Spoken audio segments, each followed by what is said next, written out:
you are going to see is a true record of the Blitz on Britain, compiled from both the British and the German archives.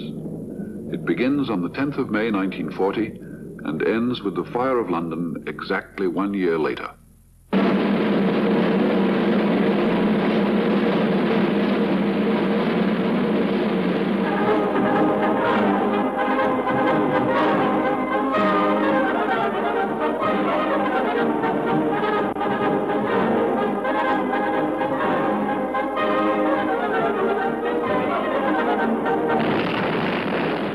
On May the 10th, 1940, the long, uncomfortable calm of the phony war was shattered. 90 divisions of the German army, with 47 still in reserve, destroyed the bastion of the Maginot Line, broke the Dutch armies in a week, the Belgians in 2 weeks, and overran most of the countries of continental Europe. And their dazed populations, the rich and the poor, the cunning and the innocent alike, took to the roads like cattle. It was an unbelievable joy to the Führer, who had boasted of conquering Europe in 3 months.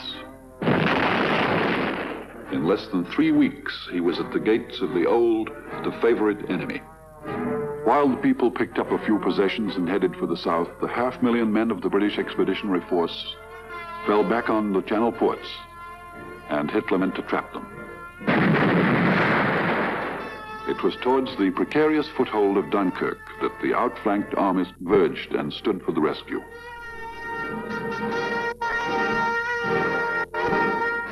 Hitler meant to panic with the flying terror of the European battlefields, the Stuka dive bomber.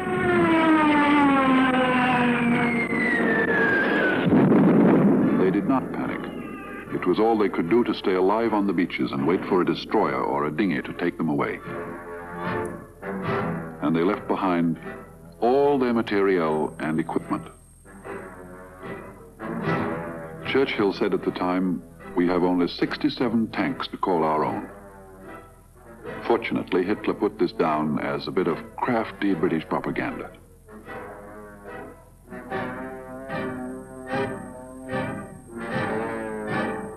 After a brave but hopeless counterattack, the French surrendered, and thousands trooped back into the prison of their own country. One general, de Gaulle, jumped a plane and, in Mr. Churchill's words, carried with him a small suitcase and the honor of France. So now the Germans looked across the thin strip of channel that divided them from the greatest prize, the land and the stubborn people of Britain.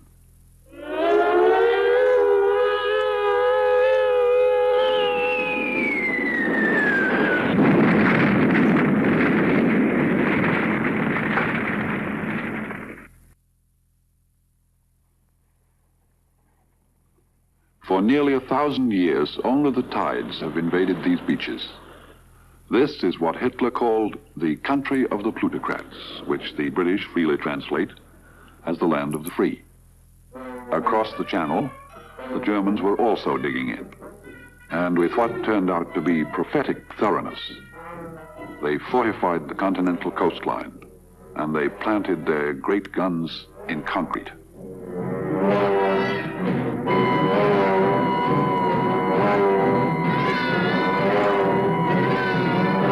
They all pointed at Britain and its aroused population, which was trying to take in a novel emergency that had hardly crossed an Englishman's mind since the farmers of Dorset put their ears to the ground and listened for the tramp of Napoleon's armies.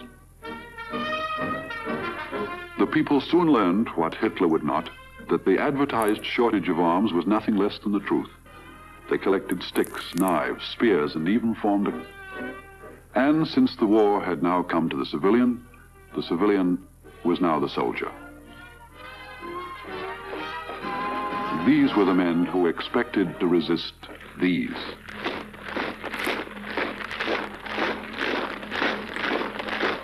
Hitler had achieved his first symbolic revenge for the Treaty of Versailles, the taking without a shot of the Frenchman's beloved capital.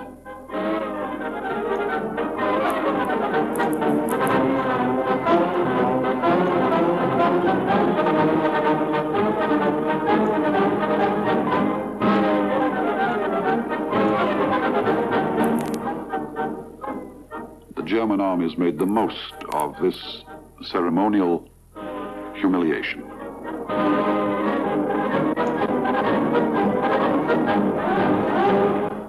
And just to turn the knife in the wound, the French were required to surrender in the place and in the identical railway carriage where in 1918 the Germans themselves had signed articles of surrender.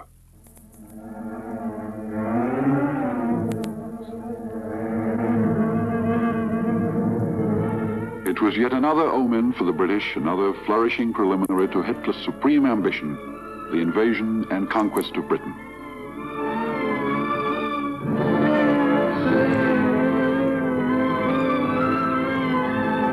Ready for anything but sure of nothing, the Londoners for the second time began the evacuation of their children. Some sent them off to the country. Some eagerly or anxiously accepted the haven offered by American families. Some chose to keep their children by their side.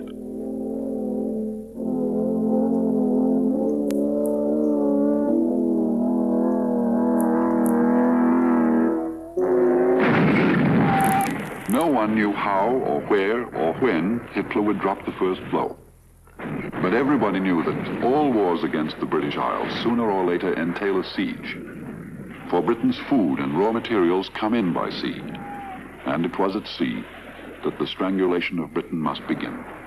The aim was as simple as that of the Saxons and Jutes and as grand as that of the Spanish Armada. To cripple the British at sea, to sink the freighters and the tramp steamers, and to kill or neutralize the men who brought in the cargoes.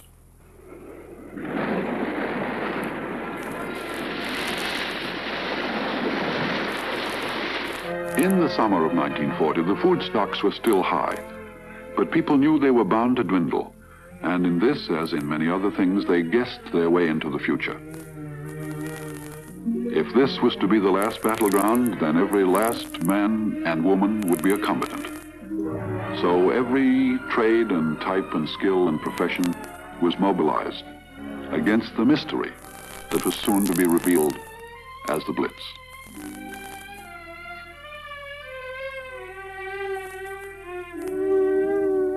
All they knew for sure was that there would be a battle, and H.G. Wells had taught them that it would come with dreadful ferocity from the air.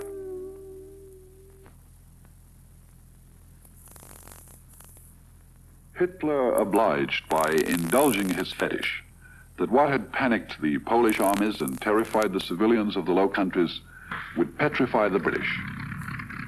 The Stuka bombers.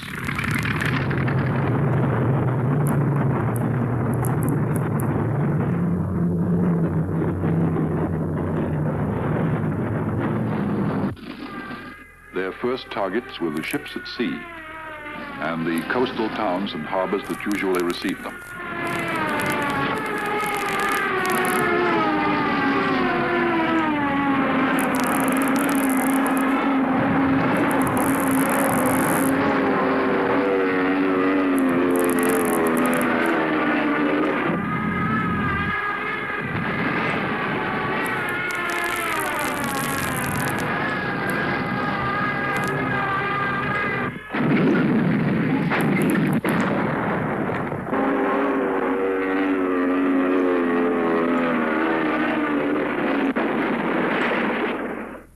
As always, the menace of the new war is any ghastly improvement on the weapons of the old war. Few people doubted that Hitler's chemists had refined on the poison gas which was an actual horror of the First World War. But wholesale bombing from the air was something else, and after Warsaw and Rotterdam was something sure to happen. So, for the first time, an Englishman's castle acquired a humble but serviceable storm shelter. It was a new thing in British life, but so was everything else in this weird emergency. And soon the wireless barked out a whole set of rules for living and dying. Always wear your gas mask. Keep sand and water on every landing. Ring no church bells till the day of invasion. That day was pledged by Hitler to a confident audience of German and Italian officers. If the British refused to surrender, and if air superiority could be maintained, the preparations must be finished by August the 15th. And here was the grand plan. It was to be known as Operation Sea Lion, and here was the first invasion map of the opposing coastlines, the first German layout of the docks and piers and bargeways, which would launch the flower of German youth and glorify their solemn oath to serve Hitler till death did them part, to live and fight and die for one folk, one Führer, and to dedicate themselves to the setting up of the world empire of the Reich that was to last 1,000 years.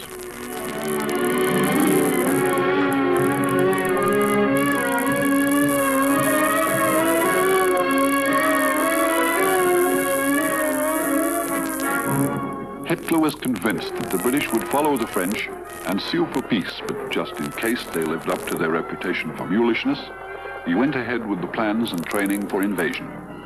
The infantry rehearsed what would become known as amphibious operations. The parachutists practiced the mass descents that would support the bridgeheads, capture the airfields, and encircle the towns once the Royal Air Force Fighter Command had been shot out of the skies.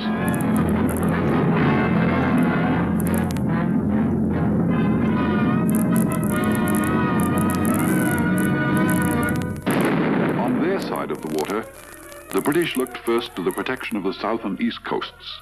They'd hoped to do this on somebody else's shore, but the home ground was now the battlefield. And where there had so lately been frisking children and Punch and Judy shows, there was now nothing but barbed wire and batteries. Veterans of Dunkirk stood side by side with men who usually mended bicycles or plowed fields, and together they were initiated into the mechanics of gunnery and the clumsy marvels of shore defenses, which here gave pause to a former naval person.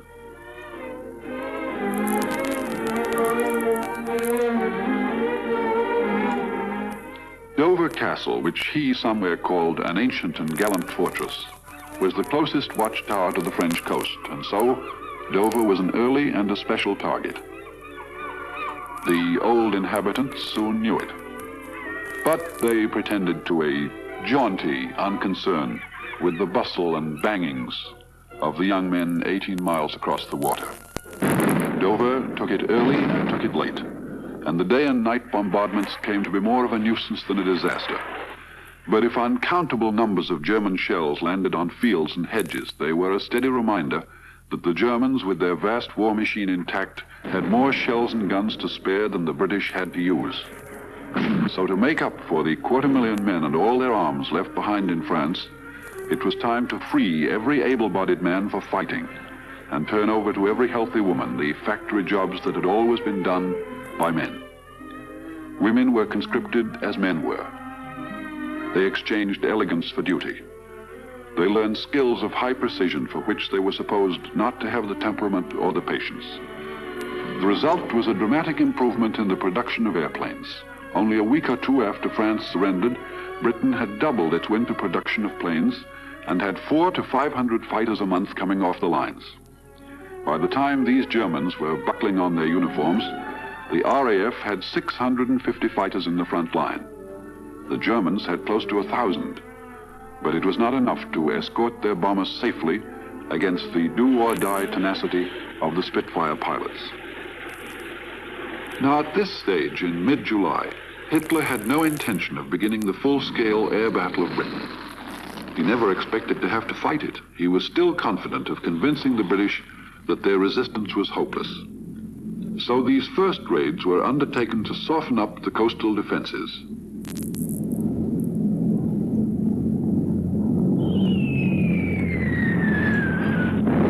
And during these early raids, incidentally, the Germans began to appreciate the peril to them of these strange 300-foot towers, the watchtowers of British radar detection. On the 16th of July, Hitler issued a threat of invasion and followed it up with an offer of peace. Within 24 hours, he had his answer. The whole fury and might of the enemy must very soon be turned on us. Hitler knows that he will have to break us in this island or lose the war. If we can stand up to him, all Europe may be freed, and the life of the world may move forward into broad, sunlit upland.